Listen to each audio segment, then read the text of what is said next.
All right. I want to take a step back this morning. One thing I thought about doing before we ever started on the cross sayings was to look at Jesus and how he got to the cross. Why did the Jews want to kill Jesus? And how long had they planned to do that? Where in his life did they decide we got to kill this guy? Not get rid of him, we got to kill him. And so I'm going to go back and look at that, but I also want to look at the transition the apostles are going through, because they're not making it. Up to the time of the cross, what we're going to see is the apostles, disciples at that time, did not get it. Even though Jesus was telling them and how important it was that he was killed on the cross, they didn't get it.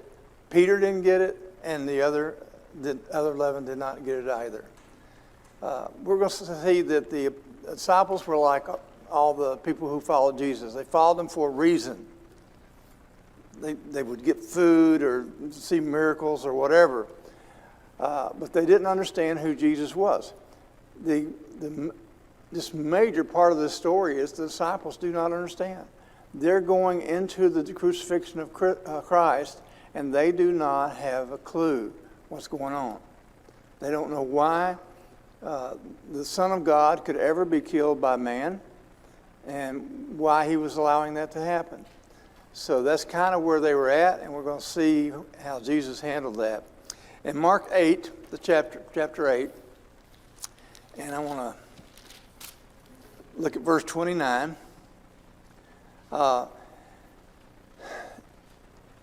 Jesus is dealing with his identity.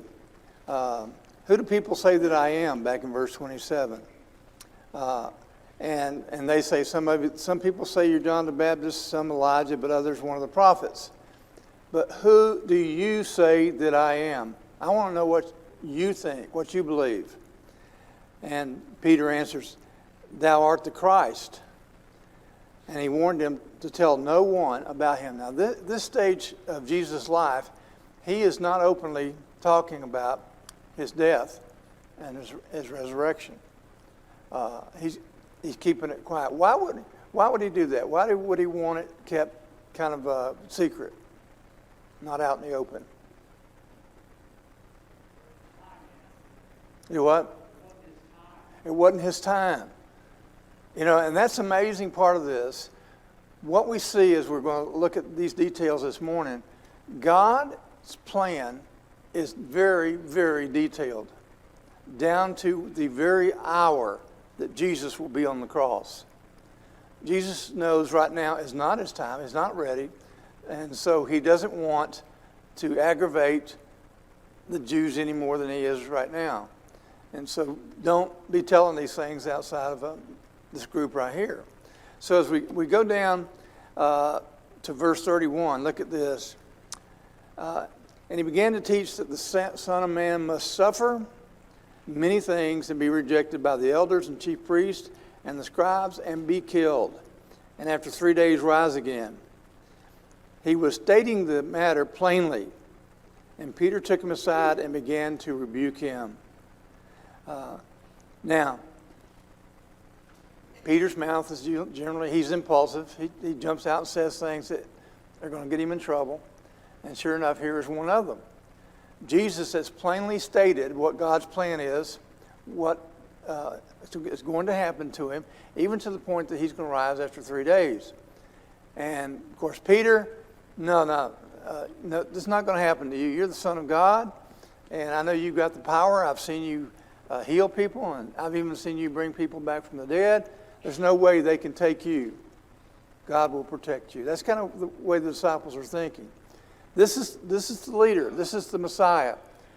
To the Jews, if you read the Mishnah, they were all about Jesus, or the Messiah coming, that would free them from the Roman bondage and that would make them the strongest power in the world. That's what they were looking for. And that's what Peter thinks is going to happen. So when Jesus tells them, I'm going to get killed, and then I'll rise again the third day, they can't fathom that. This is the Son of God. He cannot be killed by man. And he hasn't gotten into his what he came for, his goal. And even John the Baptist, remember John the Baptist said, are you the one? Well, we're talking about the guy who baptized Jesus. Why did he have doubts about Jesus? Where were these doubts coming from?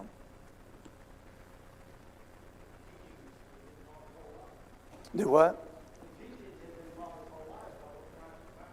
Okay.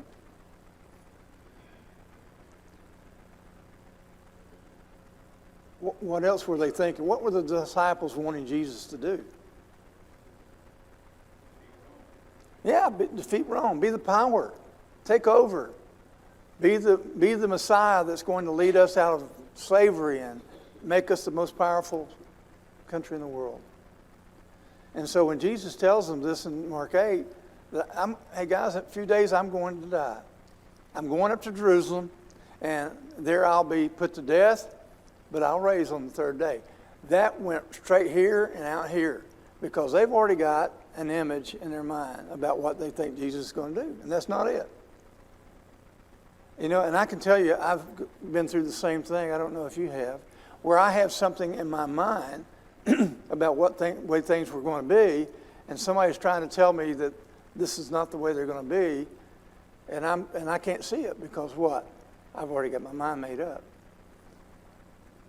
That's the problem anytime we study the Bible. If we already have our minds made up about what we think we should do as Christians, how we should worship God, and we don't pay attention to the Word, to the preciseness that we should, then we're in trouble. We've got our mind made up about what's going to happen, how we're supposed to worship. And I'll tell you, having some discussions lately, I see this very strongly. When somebody says to me, well, instrumental music makes me worship better. I feel more spiritual when I'm hearing that music playing as spiritual songs. Then I know I'm talking to somebody who's decided that music is okay. And that's where I'm starting from. So if their mind is made up that music is okay, and they don't study the Bible, they don't want to take the Bible's word for what we should do, then I don't have a leg to stand on. I don't have anywhere to reach them. Their mind's already made up. And studying them is very, very, very difficult. We're seeing a lot more of that, people that even in Corinth, where I thought was a very, very good group of people, the young people came to the elders and said, we think we would be better off having music in our worship. Now, these are people who have been supposedly trained all their lives. They've been coming to services all their lives. They heard a lot of sermons, a lot of Bible lessons. And yet they're coming and saying, we think that we should have music. Now, are they attentive to God's will? Or are they locked in on their own will? You see and it's tough. It's tough to reach those people. And come to find out, we only reached about half of them because about half of them went away and went to a group that had instrumental music, which we're going to see more of because we're getting into more where it's my will versus God's will. There's a lot of that happening. Be careful. One of the challenges that we all have, and I have had it more maybe than others, is that if you get locked in on your own thinking and you think that's right, then you're not a good listener. You know people, and I know people, who are very good listeners. Why? They approach every conversation openly. Their heart, mind is open when they're listening to somebody. If you already have your mind made up, that doesn't work. Because I got my mind made up. That can be true of me as a Christian. When I study with somebody, say that I get a knock on the door and I want to study with them, then I need to open my mind and heart and listen to what they have to say. I need to approach them as a valuable person, a valuable child of God, if they are, or if they're not a child of God, they're a child of God in a way.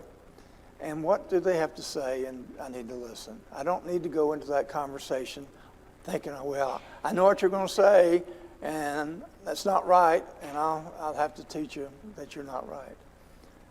Going into any study with that, you're probably not going to change anybody's mind. But if you're a good listener, and then they may respond with listening as well. All right, now we're going to change. You notice there in Mark 8, it says that when Peter said, no, Lord, you will not suffer these things. I'm not going to let you suffer these things. You know, Peter, always brash. Christ very seldom got upset with people. He would talk to them and he would rebuke them, but he would do it in a very quiet way. Here, he does not. He blows up here. He comes at Peter hard. Look at what he says to Peter. Peter says, thou art the Christ, and he warned them to tell no one about him. And he began to teach them the Son of Man may suffer many things and be rejected by the elders and chief priests, the scribes, and be killed, and after 3 days rise again. It says he was stating this plainly. Another word for that is openly. Now, from now here, this is the marking point. Jesus is going to start being very clear about his death and resurrection. He will mention it 9 times between now and the cross that he's going to die and be raised again, 3rd day. So we've got a change of attitude, a change of how Jesus is approaching things. He's coming closer to his time. Somebody mentioned it wasn't his time. And we're still going to see that expression, but Jesus is being very clear with this word openly. Jesus is being very open about the fact that he's going to die on the cross. And the disciples are saying, like Peter, no way. And Jesus gives Peter a very stiff rebuke. Get behind me, Satan. I mean, this is not mild. He turns to Peter and he says, you get behind me, Satan. You're doing the work of Satan. You're not setting your mind on God's interest, but on man's. See, there you go. Peter already has his mind made up how he sees the Messiah, and it's not according to what is really going to happen. It's not according to Jesus' teaching, and he hasn't picked that up because he's got his mind made up. Jesus, you're not going to die. If I have to pull my sword, nobody's going to take you. Well, we know that's not true, so he really reprimands Peter harshly. Get behind me, Satan. You are not setting your mind on God's interest, but man's. This is a very valuable statement for all of us. When we get into what we need to do, what do I need to do to serve the Lord? You know, how many times have I studied what should we do in church service? You know, we don't have a lot of information in the Bible about what we should do in this service. We know we should partake of the Lord's Supper. We certainly know that we come here to worship God, but what do we do? You know, do we need to pass around these trays, or could we just leave them somewhere and tell everybody to come get it? You know, whatever. How do we know what we're doing is what God wants us to do? It's God's interest, not ours. And that's the way we should approach how we worship God. I need to understand what God wants me to do. Now, there's a lot to be left to our judgment. I mean, if you look at all of the New Testament, you're not going to find much said about the Christian service. There's not much said. So we've got to use our judgment in a lot of this. Do we meet once a week? Do we meet twice a week? Do we meet 3 times a week? This is the reason I think we have elders, is so that we have an orderly way and a structural way to figure out what we should do as a group. Now, of course, we need to follow the Bible and know what it teaches, because if the elders decide to do something out of line, we need to know it. And that's happened in the church at times. the person you rely on, the reliability factor is right here. This is what you rely on all the time, 100% of the time.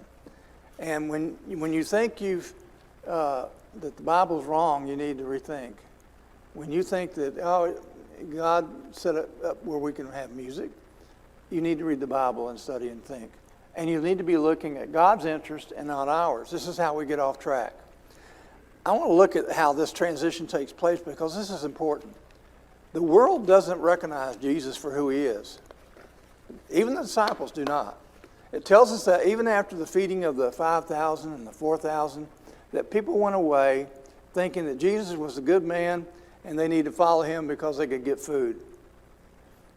And that's about as far as it went for the crowd. They get more loyal to Jesus when they think he's going to Jerusalem to put Rome down. As he comes into Jerusalem, they're throwing the palm branches down, which was a sign of war. We think that all that was regarding peace. It was not. They're singing Hosanna, and that is to be sung or shouted to the leader of the army when they go into battle. And so they're thinking Jesus is there to battle with Rome. He's going to take Rome down. The disciples are thinking that as well. So we're going to see the change in him. If we look at John 6, it was kind of an interesting passage. The Jews are going to try to take Jesus now. In John 6 and verse 15, if I can get it. Jesus, therefore, perceiving that they were intending to come and take him by force to make him king, withdrew again to the mountain by himself alone. So the crowd's getting braver. They're getting more restless. They think this Jesus is going to be superior to Rome, and that Rome will be under subjection of the Jews. Now, we need to understand in a powerful way the crucifixion. That the crucifixion, the entire plan of God is coming to a climax. Now you think about that. There's all the prophets have gone before. John the Baptist has come and gone. And here Jesus is now. And he's fixing to do something that none of those people, even the prophets, didn't really understand Jesus and their prophecies. The prophecies are correct, but people didn't understand exactly who Jesus was going to be. Jesus is now culminating the entire history of man. All of our future, all of our well-being, our ability to go to heaven, all of this is coming to a head when Jesus is crucified and resurrected. Now, we're going to see that the disciples move on that believability scale a little bit because when he enters Jerusalem, a lot of serious things happen. And as they happen, we see a little more conviction by the disciples. Not that they change their mind about who Jesus is. They still think Jesus is going to overtake the Roman Empire and free the Jews, and they will be the nation to be on top. Not going to happen. That's not why Jesus is there. That's the reason Jesus said, you do not have the mind of Christ. You do not have spiritual interest. You're just looking out for yourselves. They want to be top dog. Now, as you read this, if you put this in a story and follow it all along, what we have here is that Jesus is coming at a time when God has decided, I've had it. I've had it with the Jews for thousands of years now, have disobeyed God. He's put them into captivity. They go into captivity, the first captivity, they go into the second captivity, and they come out and they are better. One thing they learn in the captivity is they don't worship idols. So they come out with that, but they don't come out with a heart for God. They're coming out with their thoughts. We learn by the time of Christ that they are well-to-do. The Jews are doing very well financially. But the ones who are doing very well are looking down on the ones who are poor. They're not taking care of the poor. They're not taking care of the widows or orphans. And so they're separated from God and separated from what Jesus is teaching. So Jesus is coming in to be crucified. It is the climax, again, of the world's plan by God. And every detail, Jesus said, I will not die until every detail that's prophesied about me is fulfilled. Now think about that. There are a lot of things prophesied about Jesus. And Jesus said, I won't be on that cross until everything is fulfilled, except for the things that are talking about the cross, and that will be fulfilled on the cross. So the whole world needs to understand what happened when Jesus was crucified.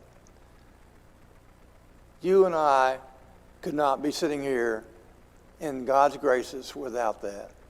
And so this is going to make that happen. And it's a shame that the disciples miss that. The disciples are wanting this strong-armed leader that will take out Rome. Now, if we look at the passage here where it says that Mark 9, let's go back to Mark 8, Mark 9. It's interesting that John says very little about the early days of Jesus. He doesn't really get involved with Jesus until almost time for him to go to Jerusalem. But in Mark, the 9th chapter, I'm going to look at verse 31. For he is teaching his disciples and telling them, the Son of Man is to be delivered into the hands of men, and they will kill him, and when he has been killed, he will rise 3 days later. But they did not understand this statement, and they were afraid to ask him. You ever done that? You know that you don't really understand the request, but you're afraid to ask because it might make you look dumb. You know, I major in that. You know, I started off early on that. My dad used to send me for tools.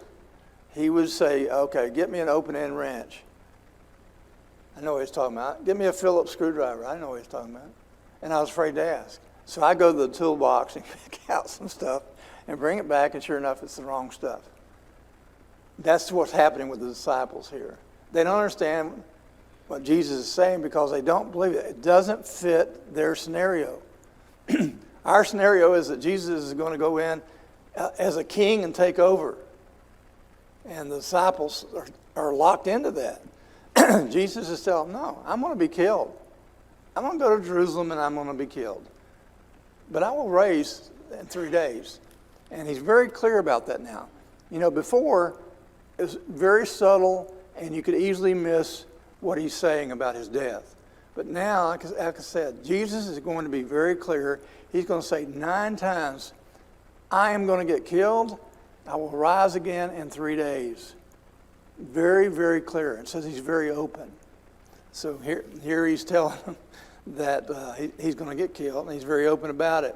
But they don't understand. So here we are going in Jerusalem.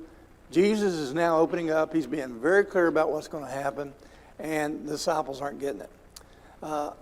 So he's pretty much on his way. He's coming down from the top of the Palestine. He'll be working his way down to Jericho. It says that's where he departs and goes to Jerusalem.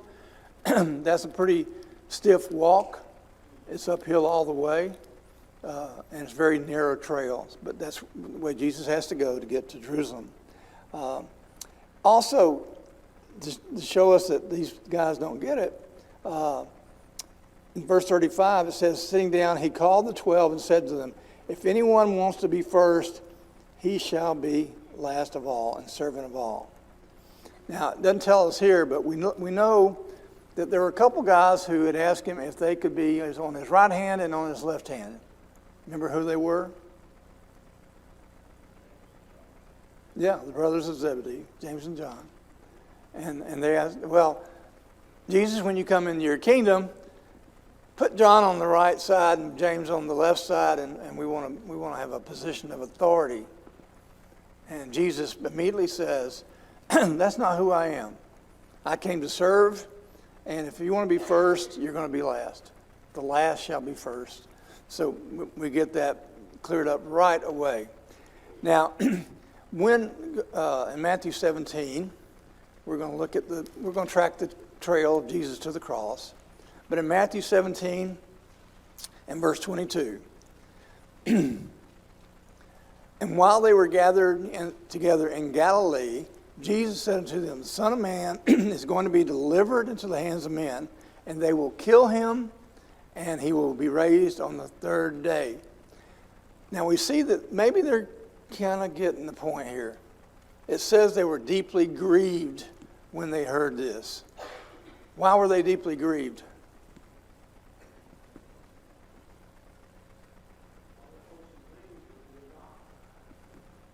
It doesn't fit their scenario, does it? And it just busted their balloon. How can Jesus come in and take over as the king of the world and put all things under subjection so that the Jews are now over everyone? How can they do that if you're going to get killed? You know, so the disciples are really locked into this idea that Jesus is going to be powerful and take over. But it says here that they were deeply grieved. I think they're getting to the point where Jesus is saying, I'm going to be killed. I'm going to be killed. I'm going to be killed. He's already said it 3 times. And yet they still have this idea that he's not going to be killed. So you see how even as devoted as the disciples were to Jesus, they're not listening to God. They're listening to their own hearts and minds. And so it's a terrible thing, but you can see how easy it would be. The disciples here have heard Jesus teach for 3 years. And do they not understand who he really is? When Jesus goes into Jerusalem and he's riding the donkey and all the palm branches are being thrown out, coats are being thrown out, why does Jesus cry?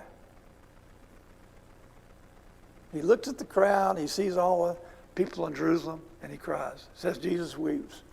Why?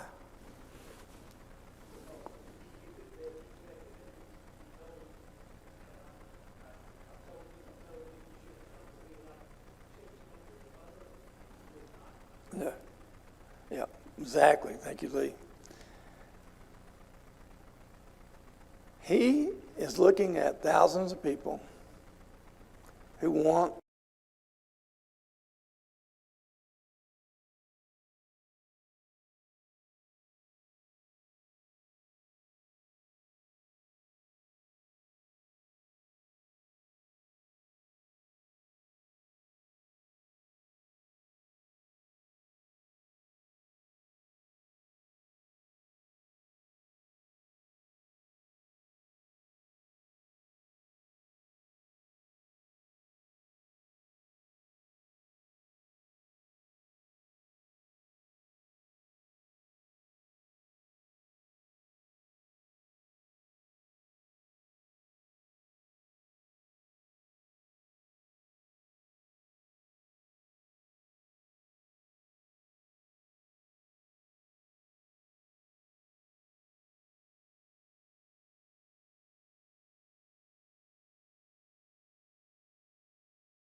the leader, and I think it was Titanus, who talked to Nero, Domitian, don't ask.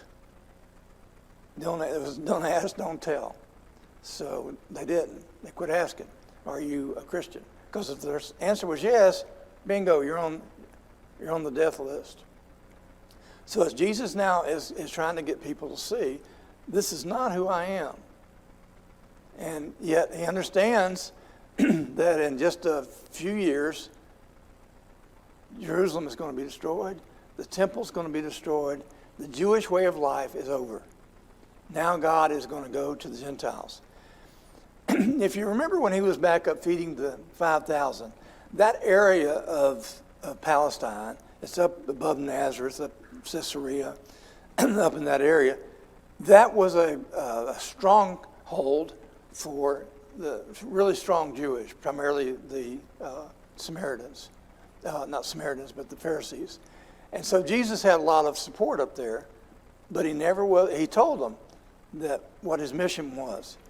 But they didn't believe it. That wasn't what they wanted to hear from Jesus. So we're down here almost to the time of him going into Jerusalem. And the crowds do not believe what he's saying. They don't understand it. The disciples don't understand it. And he's just a few days away from being put on the cross. So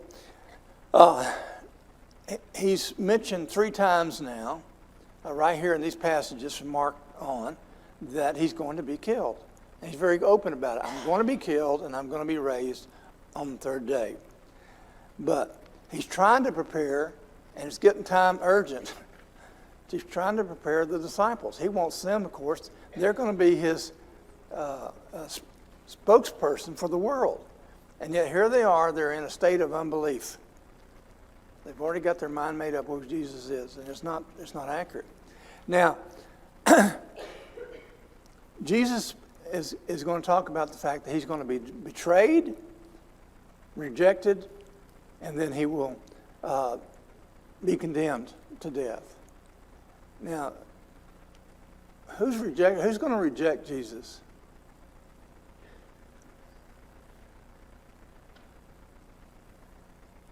When it comes time for him to go to the cross, who rejects him? Yeah. Everyone's rejecting him. Everybody forsakes him, even the disciples. Jesus is alone. Now, we see some come back. We see, of course, his mother and the ladies that were with her. And we see one disciple. Who is that? John. John is at the cross. Now, evidently, he was among the, when it says they rejected him, it's all of them, all 12. But John obviously is having second thoughts. And here they are killing somebody he loves. Whether he understands what's going on, I don't know. Probably not. But he's at the cross because he loves Jesus. And he's often talked about the disciple who loved Jesus. So John's going to be at the cross. Everything written of Christ in Scripture is going to be fulfilled before Jesus dies.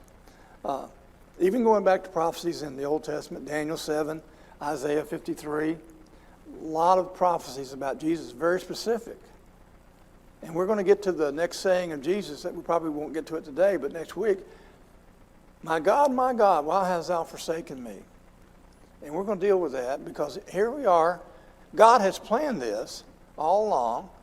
Jesus knows the plan. He's part of God. He knows the plan. He knows he's going to go to the cross and he's going to suffer and die. He knows that.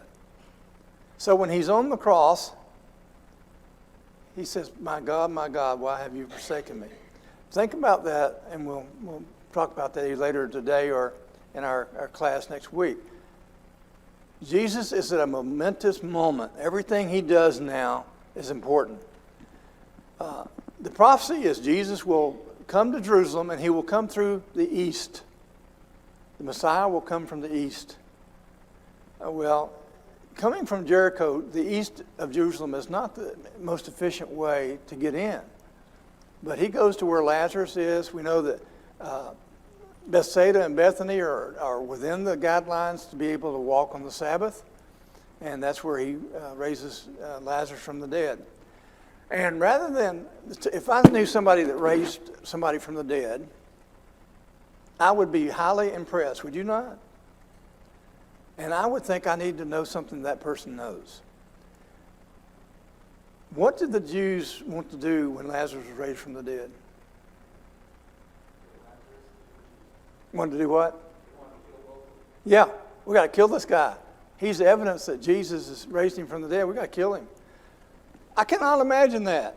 That, to me, is the weirdest, strangest out there thinking. He's raised somebody from the dead, and they want. What did the Jews want to do when Lazarus was raised from the dead? Wanted to do what? Yeah, we got to kill this guy. He's evidence that Jesus has raised him from the dead. We got to kill him. I cannot imagine that. That, to me, is the weirdest, strangest out there thinking. He's raised somebody from the dead, and they want. What did the Jews want to do when Lazarus was raised from the dead? Wanted to do what? Yeah, we got to kill this guy. He's evidence that Jesus has raised him from the dead. We got to kill him. I cannot imagine that. That, to me, is the weirdest, strangest out there thinking. He's raised somebody from the dead, and they want. What did the Jews want to do when Lazarus was raised from the dead? Wanted to do what? Yeah, we got to kill this guy. He's evidence that Jesus has raised him from the dead. We got to kill him. I cannot imagine that. That, to me, is And James and John, the two sons of Zebedee, came to him saying, "Teacher, we want you to do for us whatever we ask of you." And he said to them, What do you want me to do? And they said, "Grant us to sit on the right and sit on the left, and that we might share your glory." And Jesus told them, "You do not know what you ask. Are you able to drink the cup that I drank, or to be baptized for the baptism at which I am baptized?" And they said to him, "We are able." And Jesus said, "The cup that I drink, you shall drink. You shall be baptized to the baptism which I am baptized. But to sit on my right or on my left is not mine to give, but it is for those for whom it has been prepared." So what he tells the apostles, that's not my decision. But you will drink my cup. What are they going? When he says that they're going to drink his cup, what is he saying? What's he telling them? They're going to die. You're going to go out and you're going to teach what I've taught you, and you're going to be put to death.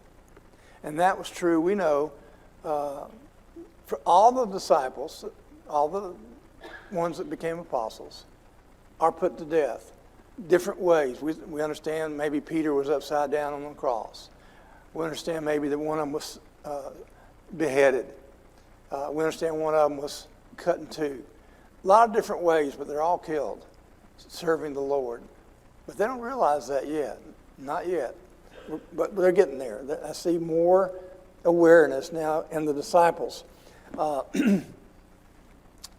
Let's go to Mark 12. Over page 1. And I want to read all of what Jesus said here. Will somebody read Mark 12, 1 through 11? 1 through 12. 1 through 12. Somebody read that? My voice is gone. Anybody? Got to see a hand? Surely. Okay, Joe, would you read that for us?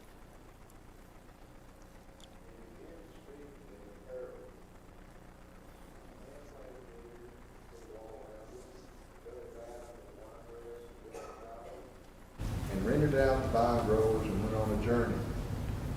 At the harvest time, he sent a slave to the wine growers in order to receive some of the produce of the vineyard from the vine growers. They took him and they beat him and sent him away empty-handed. Again he sent them another slave, and they wounded him in the head and treated him shamefully. And he sent another, and that one they killed. And so with many others, beating some and killing others. He had one more to send, a beloved son. He sent him last of all to them, saying, "They will respect my son." But those vine growers said to one another, "This is the heir. Come, let us kill him, and the inheritance will be ours. They took him, they killed him, and they threw him out of the vineyard. What will the owner of the vineyard do? Will he come and destroy the vine growers, and will give the vineyard to others? Have you not even read this scripture? The stone which the builder rejected, this became the chief cornerstone. This came about from our Lord, and it is marvelous in our eyes. And they were seeking to seize him, and yet they feared the people, for they understood that he spoke a parable against them. And so they left him and went away. Jesus answers the Pharisees, Sadducees, and scribes. Now, this is a huge statement from the Lord. I'm going to read to you the same account of this in Matthew 21, starting at verse 33.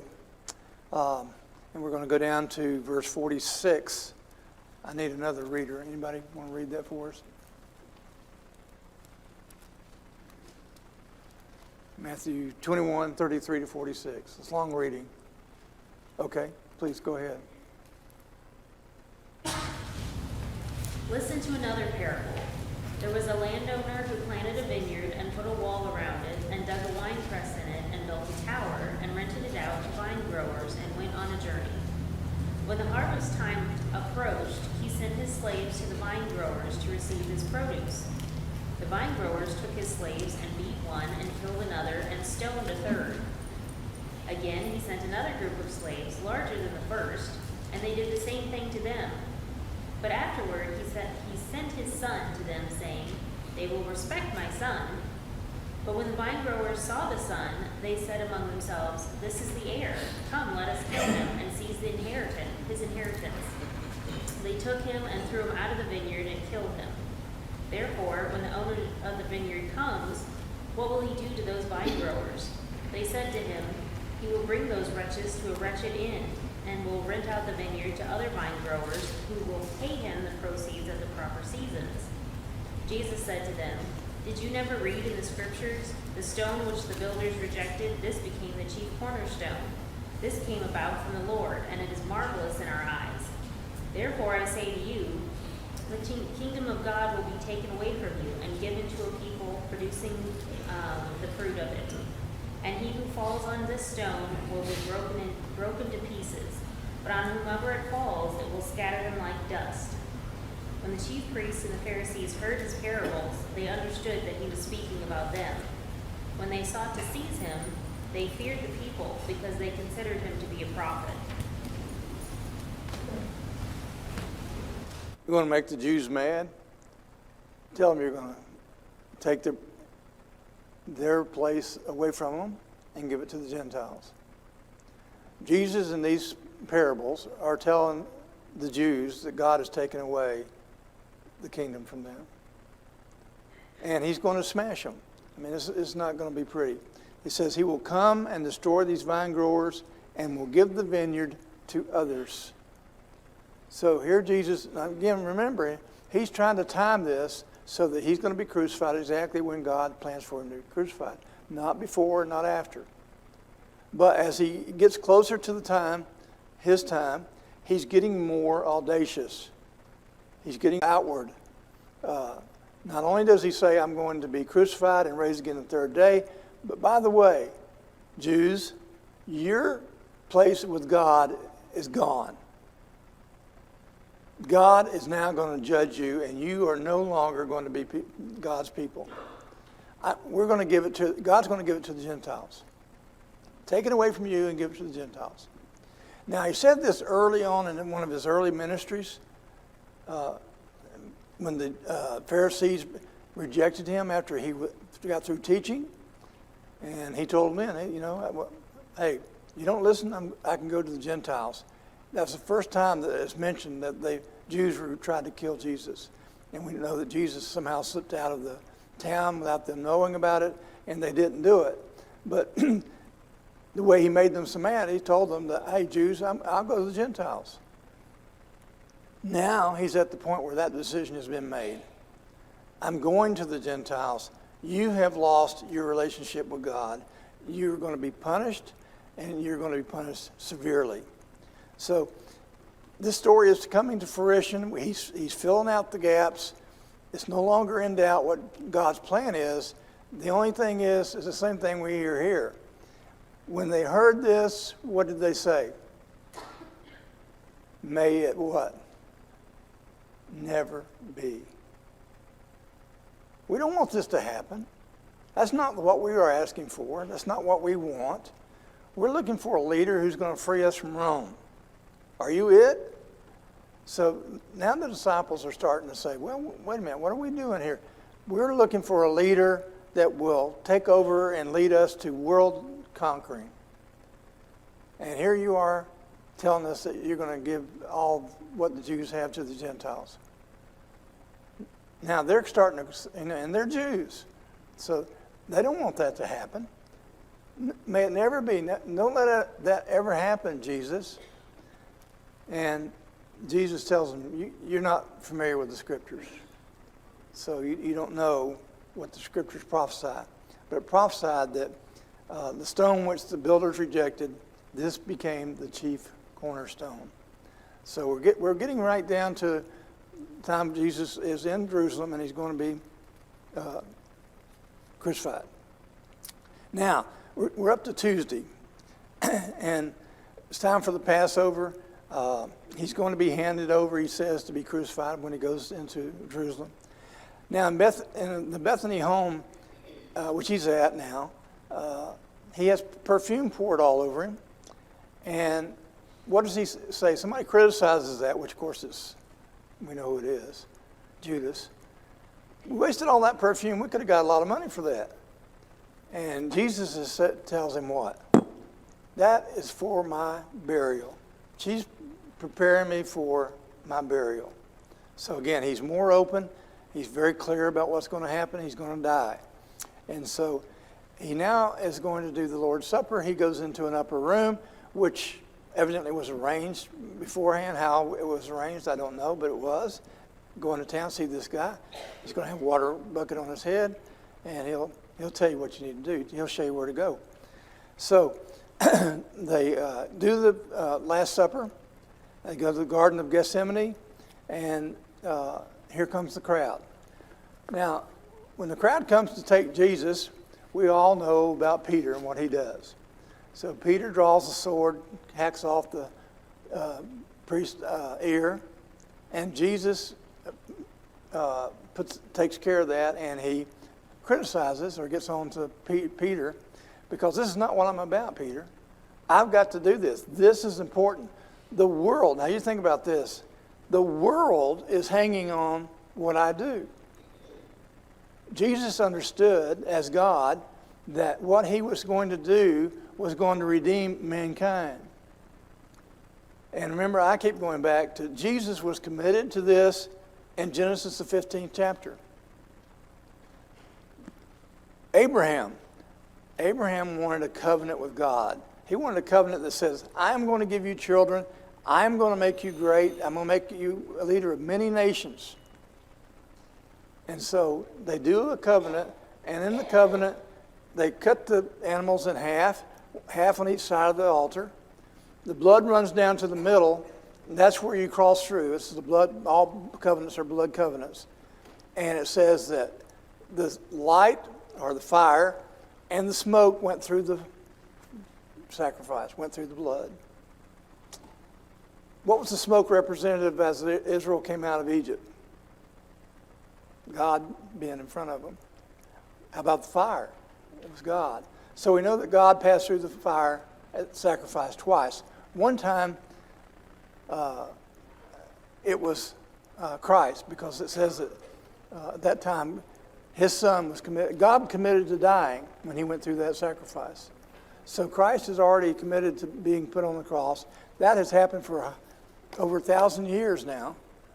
And we're now getting to the climax of that, and we'll finish that next week. We're going to talk about Jesus going onto the cross, all the things